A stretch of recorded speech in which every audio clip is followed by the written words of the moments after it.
our viewers. Next up is the WION Newsroom. Joining me are my colleagues Adya Juneja, who will break down the big business stories for us, shaping your money and economy. Miraj Shah, who will give us all the updates from the world of technology.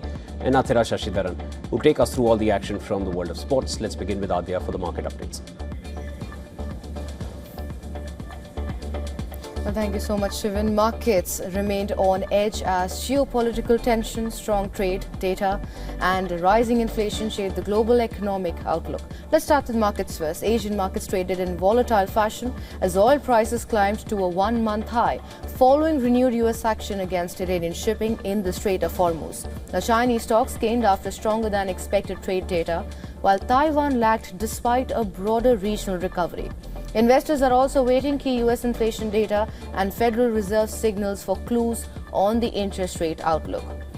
Well, moving on, China's trade surged in June, with exports rising 27% and imports climbing 36% year-on-year, both beating market forecasts. Strong global demand for AI chips, computing equipment and electric vehicles drove exports, while higher semiconductor prices boosted import values. The data underscores the resilience of China's manufacturing sector despite ongoing trade tensions with the United States and Europe. And lastly, India's wholesale price inflation rose to 9.87% in June, beating market expectations and nearing double digits. Well, the increase was driven by higher food prices, while fuel inflation eased for the previous month despite remaining elevated. Manufactured product prices stayed steady and producer prices also accelerated, adding to concerns over persistent inflationary pressures in the economy. And that is it from business. Now for all the tech updates, it's over to you, Miraj. Thank you, Adya. Now, India's Ministry of Electronics and Information Technology has received Meta's response to its notice over alleged child sexual abuse material advertisements on Instagram and is now reviewing it before deciding on further action. IT Secretary S. Krishnan said the reply was submitted within the government's deadline and is currently under review. Now, the notice had directed Meta to remove all content and advertisements promoting or facilitating CSAM content and explain how such content made it past its guardrails to begin with. Separately, the government is also reviewing responses from WhatsApp, Telegram and Signal over the username feature.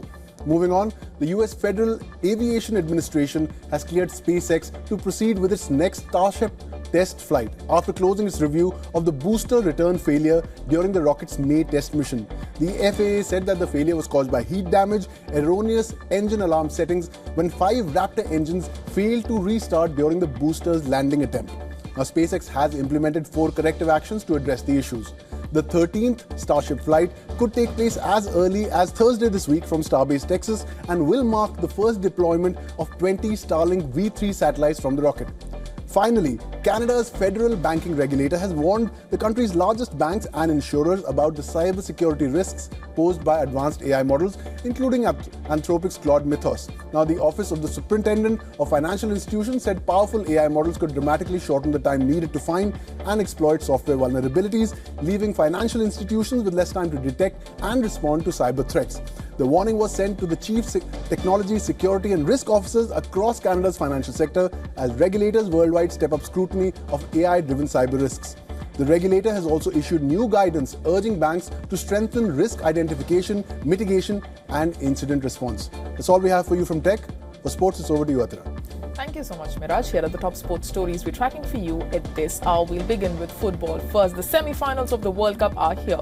Title favourite France take on European champion Spain in Dallas today. Two-time champions France are chasing a third straight World Cup final and have looked like the strongest team in the tournament. They made it 6 wins from 6 by beating Morocco 2-0 in the quarter-finals. Captain Kylian Mbappe has led the way with 8 goals, drawing level with Lionel Messi in the race for the Golden Boot.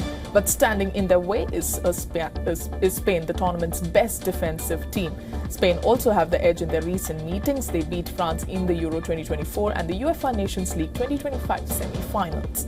Staying with football, Erling Haaland and the Norway team returned to a hero's welcome after their historic World Cup campaign. More than 100,000 fans packed the streets of Oslo to welcome the team. Norway was knocked out of the tournament in the quarterfinals, their best result in the competition. They lost to England 2-1 in extra time. Haaland was their leading goal scorer with 7 goals. The crowd and the players also performed their famous Viking row with Crown Prince of Norway leading the celebrations with a drum. Lastly, Brendan McCullum has apologised for England's results under his leadership after being sacked as Test coach. The 44-year-old was appointed in 2022, shortly after Ben Stokes became the Test captain. He oversaw a new era of aggressive attacking cricket known as baseball.